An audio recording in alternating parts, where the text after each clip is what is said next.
Master Windu. How pleasant of you to join us. This party's over. Hey guys, it's your boy Yoda Joe 93. I was gone earlier today, busy working. Took my fiance to a Twilight marathon. It was a pretty fantastic thing. I know people will be like, "What? Ew, Twilight," but you know, you got to do what you want to do if you want to be in love. When your girl loves Twilight, you take her to it. It just is what it is. And I joined her because first part of this video is a public service announcement. If you make plans with someone, you stick to them. You not make up a lame ass excuse and say, "Oh, I don't know if I'll have my car this day," or they bought tickets together. They did their plans. It's not right to do that. And to ghost my fiance, shame on you. Dishonor on your cow. Dishonor on your whole family. Yeah. All right, that's it. Dishonor. Dishonor on your whole family. Make a note of this. Dishonor on you. Dishonor on your cow. Stop. That's right. I quoted Mushu for you. You're welcome. So I just want you to know I'm not mad. I'm just disappointed. And I'm very disappointed in that my fiance is the most amazing, most wonderful, most amazing person in the world. And let's see if I can put her on camera for a sec. Oh, it shows she can wave for a sec. How dare you disrespect her like that when you just she's too perfect.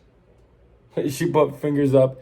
I mean, it's okay because she got the better person to go to the movies with her anyway. But I mean, I want her to have friends so badly that, you know, this hurts my heart. But anyway, that's just a little housekeeping in the beginning of the video. Now, you know, we're one away from, we lost one of our subscribers. So first person on this video, if you clicked on this video and you've never been here before, hit that subscribe button like you're right now. Like slap it on the brakes on the car and hit that subscribe. Because we got to get back up to that 800 now. We're at 799, but you know what? Like Will Turner said in Pirates of the Caribbean when James Norrington said that we're gonna go find where Elizabeth is. He slammed his fist on the counter and he said, "That's not good enough." And you know what? 799 is not good enough because you guys are better, and I believe you're better. So, one person, hit that subscribe button right now. Hell, 2 people, get me to 181. Get me to 801 if you want. I don't care. But hit that button because we're going to get into it now. Now, we're here to talk about the Continental. So, like I said, like, share, and subscribe before we get into the nitty-gritty. We're talking spoilers here. We're talking Continental. It's going to be wild, man.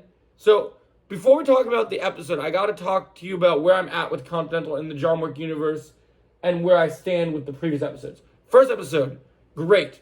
Winston's brother was a badass, and they introduced so many interesting variables, and the universe felt fresh. And I liked how it's set up. Episode 2 had some good things, like a Negan moment from Mel Gibson's villain, really.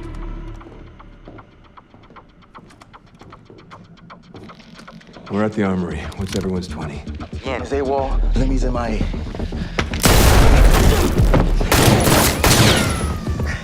I'm pinned down. Grenade! Grenade! Grenade!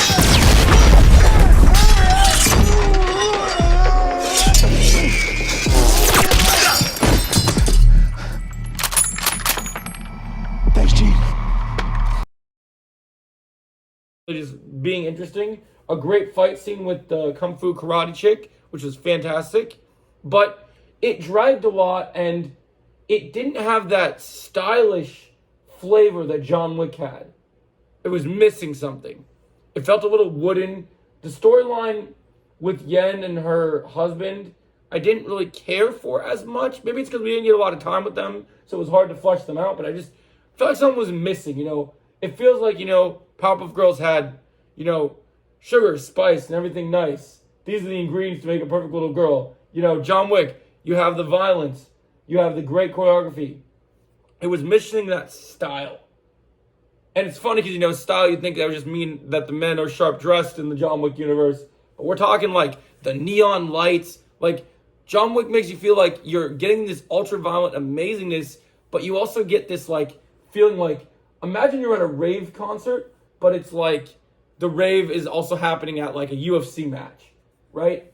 So you're getting, and a bunch of UFC fighters are in suit and ties, and they're beating the shit out of each other. Because that's what John Wick is. It's a bunch of brutal fights, a ballet of death and amazingness. But episode 3, the finale, did redeem this for me. Because while we don't get neon stuff, they packed in episode 3 as an amazing finale here. So what can we talk about first? All right, so first of all, the story goes full circle, and we get answers to some of the biggest questions in the John Wick universe. For instance, since we're talking spoilers here, how Winston literally turns the tables on the high table, pun intended. Fantastic.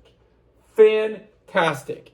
This man is, if you guys are just like, Ian McShane, you know, he just got that because he's powerful with his words and intimidating. This man is a motherfucking badass. Like, you see this man, he's popping fools up. He's like, oh, you think we just let you in the Continental? He's pulling up. They just like, does not even care. Winston's showing you he was in charge, man. He was the boss. He was crushing it. And then this episode, by far, has the most unhinged Mel Gibson of this entire John Wick villain movies. And he's definitely up there with the John Wick villains for sure. He's definitely up there. He serves his purpose. The detective lady wasn't as annoying in the finale. We get more parts of her story.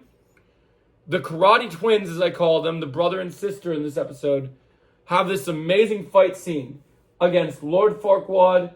I think they call them Jack and Jill in the show because they're like twins, which is fun. But I just could call it Lord Farquaad and like his apprentice because the dude's got they're still rocking the black Lord Farquaad hair, and this man is doing like kung fu kicks. He's so flexible, but like it was gold, man. You guys will probably see the clip of it in the comments today. They had this incredible fight scene where both the kung fu guys, and then also they brought the realism even more, where when the girl gets backed in by one of the dirty cops in the telephone pole booth, we have an intense encounter. Do you know how hard it is to shoot a scene and fight in that high of an enclosed space?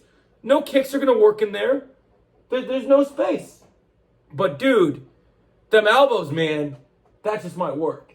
Like, and it was just fantastic. And all around, great story, great storytelling. The action was fantastic. The final showdown between Winston and Mel Gibson's character was great.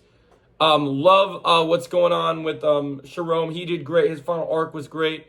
The way he turned on Mel Gibson, fantastic. And the best thing of the entire episode, man, there's this guy in their group.